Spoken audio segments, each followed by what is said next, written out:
5 چیزوں کو 5 چیزوں سے پہلے غنیمت سمجھ لو۔ پہلی چیز شبابہ کا قبل حرمک، اپنی جوانی کو بڑھاپے سے قبل غنیمت سمجھ لو۔ آج جوانی ہے، اعضاء میں زور ہے، آج عبادت ریاضت کرنا چاہو، کسی دکھی کی مدد کرنا چاہو، کسی کے کام آنا چاہو، روزے رکھنا چاہو، نوافل کی ادائیگی کرو، جو بھی عمل خیر کرنا چاہو، تمہارے قوا تمہارا ساتھ دیں گے۔ لیکن بڑھاپے میں چاہنے کے باوجود بھی کچھ نہیں ہوگا۔ گئی جوانی آیا بڑھاپا تے جاگ پئیاں سب پیڑا، ہن کھایاں کچھ کم نہ آون سونف جوین ہریڑا۔ تو آج موقع ہے، جوانی کے لمحات ہیں، ان جوانی کو راہ خدا پہ ڈال دو۔ اور جوانی میں توبہ اللہ کو بڑی محبوب ہے۔ ایک روایت میں آتا ہے جب جوان توبہ کرتا ہے خوشی سے اللہ کا عرش جھوم اٹھتا ہے، عرش الہی جھوم اٹھتا ہے جوان کی توبہ سے۔ فرمایا میں اللہ کا حبیب ہوں، اور پھر فرمایا جو جوان جوانی میں توبہ کرے وہ بھی اللہ کا حبیب ہے۔ کتنی بڑی بات ہے۔ تو جوانی یاد الہی میں گزرے، ذکر الہی میں گزرے، تو فرمایا جوانی کو بڑھاپے سے قبل غنیمت سمجھ لو۔ پھر فرمایا صحت کا قبل سقمک، اپنی صحت کو بیماری سے قبل غنیمت سمجھ لو۔ صحت کے لمحات میسر ہیں، بیماری آتے دیر نہیں لگتی، تو صحت کو غنیمت سمجھتے ہوئے بھرپور فائدہ حاصل کرو اور کوشش کرو، محنت کرو راہ خدا میں آگے بڑھنے کی۔ وغنا کا قبل فقرک، تیسری بات ارشاد فرمائی اپنی غنا کے دور کو، مال و دولت کی فراوانی کے زمانے کو غنیمت سمجھو فقر سے قبل۔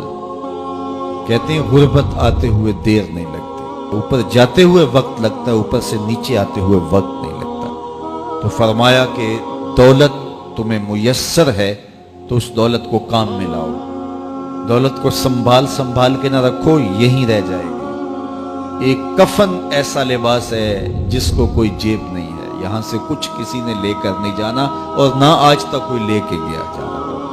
سکندر گیا جب دنیا سے تو دونوں ہاتھ خالی تھے۔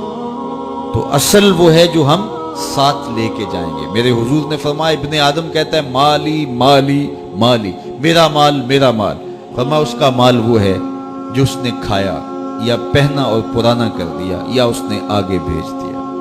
فرمایا باقی اس کا نہیں ہے، یہ اس کے وارثوں کا ہے، وہ کفن بھی میلا نہیں ہونے دیں گے کہ بانٹ لیں گے۔ تو فرمایا غنا کے زمانے کو غنیمت سمجھو فقر سے قبل۔ چوتھی بات ارشاد فرمائی فراغت کے لمحوں کو مصروفیت کے وقت سے قبل غنیمت سمجھو۔ آج فراغت ہے، بہت کچھ کر سکتے ہو، گزرتے لمحات کے ساتھ ساتھ کندھوں پر ذمہ داریوں کے بوجھ بڑھتے چلے جائیں گے، پھر کرنا بھی چاہو گے فرصت نہیں ملے گی۔ تو فرصت کی گھڑیوں کو غنیمت جانو۔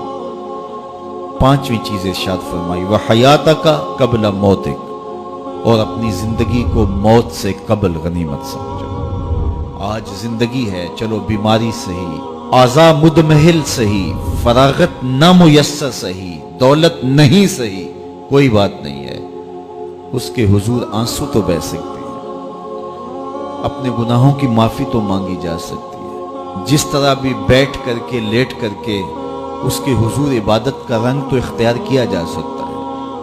وضو نہیں ہو پاتا، اعضاء ساتھ نہیں دیتے، تیمم تو ہو سکتا ہے، لیکن ایک وقت آئے گا یہ سہولت بھی چھن جائے گی، یہ فرصت بھی باقی نہیں رہے گی۔ بندہ حشر کے دن جب پھنسے گا تو پھر کہے گا مالک ایک مہلت دے دے، دوبارہ دنیا پہ جاؤں، سجدے سے سر نہیں اٹھاؤں گا۔ تو حکم ہوگا نہیں، وہ وقت بیت گیا، تجھے فرصت ملی، وقت ملا، جوانی ملی، ڈوبتے سورج نے تمہیں روز پیغام دیا، اٹھتے جنازوں نے تمہیں روز پیغام دیا، لیکن تم نے عبرت حاصل نہیں کی۔ اب تمہارے لیے پلٹ کے جانا نہیں ہے، اب تم یہی رہنا ہوگا اور اپنے گناہوں کی سزا گوارا کرنی